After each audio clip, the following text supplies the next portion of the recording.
Seriously? আমি না বুঝতেছি না তুমি এরকম কেন করতেছো।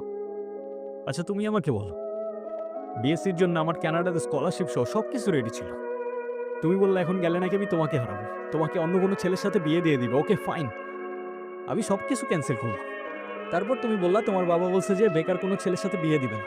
আমি সবকিছু ছেড়ে আমার বাবার বিজনেসে বসা শুরু করলাম, যেটাই আমার এতটুকু ইন্টারেস্ট ছিল না।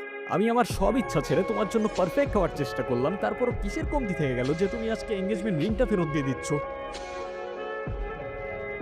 আরে আমাকে কারণটা তো বলো অ্যাটলিস্ট।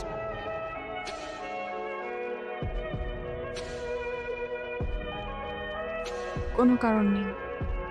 আমার মনে হচ্ছে না আমাদের একসাথে থাকাটা পসিবল। That's it? সিরিয়াসলি? তোমার মনে হচ্ছে না আমাদের একসাথে থাকাটা পসিবল? What about me? আমার কি মনে হচ্ছে সেটার কোনো